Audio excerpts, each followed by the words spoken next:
This study was conducted during the period 2018 to 2019, really examining how CARICOM in general and the wider Caribbean region really deals with the issue of integrated marine planning and management. During the course of today, we would have seen several different initiatives which are aimed at improving the overall performance in some level of support as a community or a group. With that in mind, this study really took into context the entire CARICOM region, including all of the associated members, also all of the observer member states, and all of the Organization of American countries who are not in CARICOM, but their exclusive economic zone falls within the wider Caribbean region. So to that end, we all know that there are three large marine ecosystems which comprise the wider Caribbean area, two of which are particularly sea areas, and the North Brazil Shelf, which is ocean area. Nonetheless, these areas are managed by three major governing bodies who have more or less the policy directive over most of the planning that occur within the area.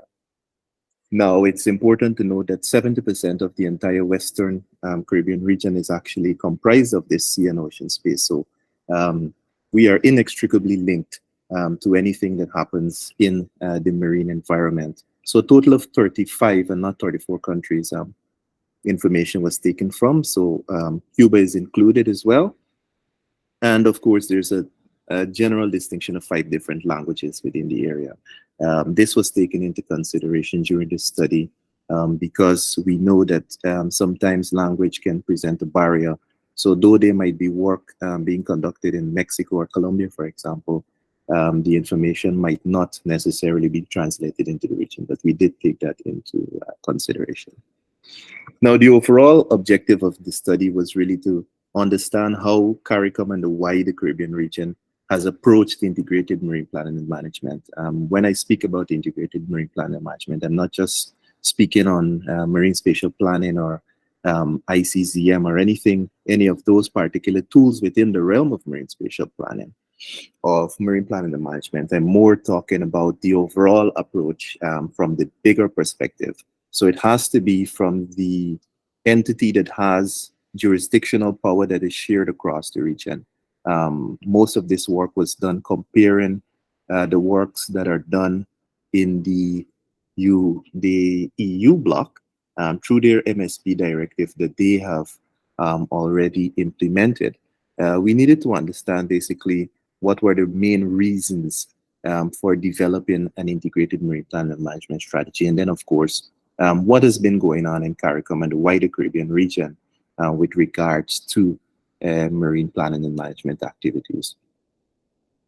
This was done through an intensive document analysis. Well over 750 documents were analyzed, looking for different keywords, particularly those that are tied to the different regimes within marine planning and management. So MSP, ICZM, Common Fisheries Policy, things of that nature. So we actually had about 1,100 hits, meaning indicators from different documents. So it spanned over 200 articles, 50 different books that were published, many news articles, and a lot of technical reports, which I have no doubt come out of a lot of these working sessions that we all participate in.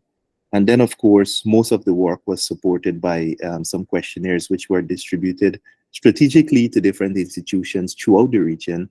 And I see in this presentation here today that a number of the participants are present. And I find that to be quite interesting that, you know, most of the work in the marine space tend to revolve around some particular persons. Now, after analysis of all of the hits that came out from the documentary analysis, we found that the issue of climate change really came out as the main driver towards adopting any form of marine planning and management measure. Particularly, climate change had an associated effect with all of the other drivers such as tourism, for example. Climate change was associated with tourism through the change in patterns of sargassum, as the earlier presenter would have indicated. The prevalence of invasive species such as the lionfish was also a derivative of this climate change driver. So um, the region really has been pushing climate change as a main driver. And as Peter Murray would have indicated even in 2010, given the fact that, CARICOM was focusing on that time at climate change as an important part, it would have been important to put other cross-cutting issues into it, such as fish and fish production, which was done. Territorial disputes also came out surprisingly quite heavy in terms of its appearance within the literature that was reviewed. And particularly, we have about 18 different transboundary areas that are disputed. Some are shared, but the majority of them are still in a state of dispute. And of course, conservation, even though it was the least prevalent within the literature, most of the drivers were more or less associated with conservation measures in the end, but none of them were predominantly a conservation approach. Now, understanding why we might adopt any marine management um, priorities within the region, it was important. It was an important distinction when we found out that international obligations actually played the major driver behind forming this integration within the Caribbean space. And that was quite interesting because most of the Caribbean countries are a part of many international environmental agreements. And by virtue of those agreements, they have started implementing many segments which are tied to some kind of regime that fall within the marine planning and management space. But notably, the blue economic development also stood out as a very key contributor towards this drive of integration. Then that was followed by resource loss, as Mr. Houghton would have mentioned before, particularly with regards to fish species that are shared or straddling. Those stocks really was the core of the resource loss information that was presented. And conflict resolution came in with the least amount of hits, but um, it is quite important in the context of integrated planning, as without resolving those conflicts, it's very hard to get buy-in from your neighbors. Now, I looked at quite a few of the regimes that exist where persons look at it, but they don't necessarily take it into the context of it being a marine planning and management issue.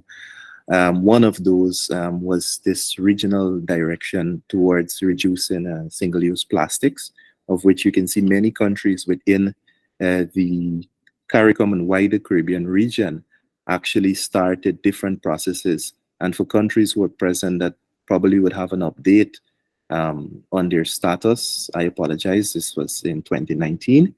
But the majority of Caribbean countries, particularly the CARICOM ones, would have already instituted some level of a national ban. And those plastics, the main driver behind it was, of course, the trash that ends up in our marine environment.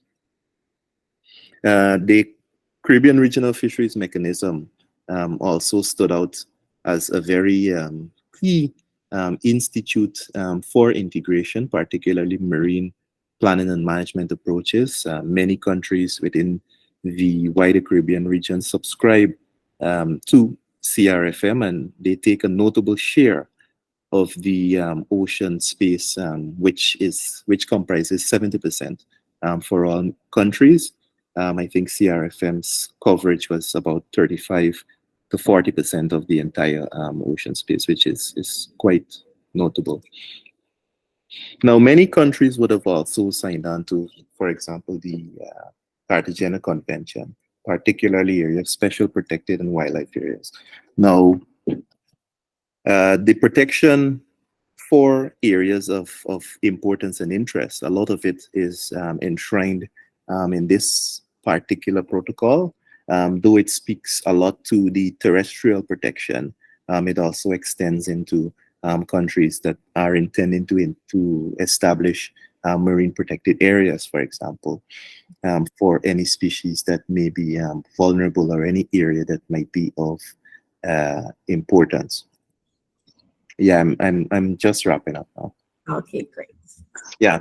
So overall, what we found is that there are about 14 different marine planning and management approaches adopted within the region.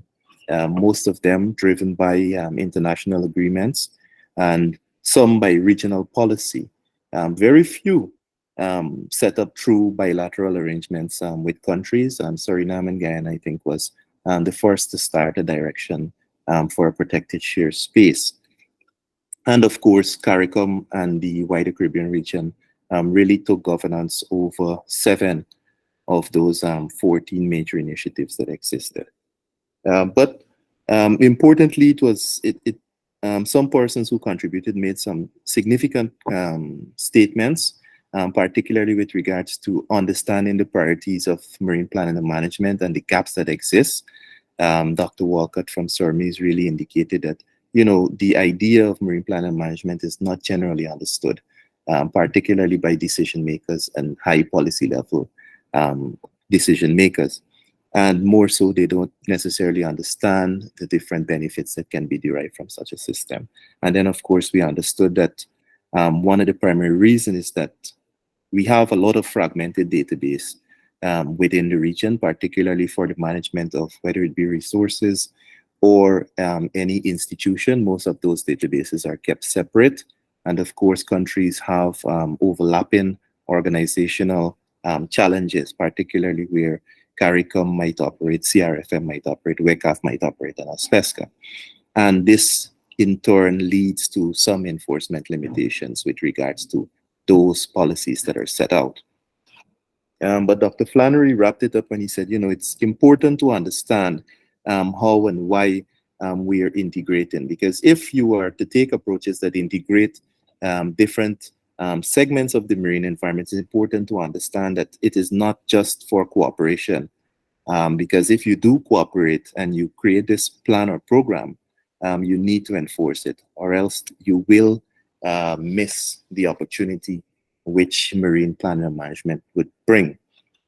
So I guess in conclusion, I will just like to wrap up and say that a lot of the presentations within this segment of the presentation day were really related to a lot of the work that's been done.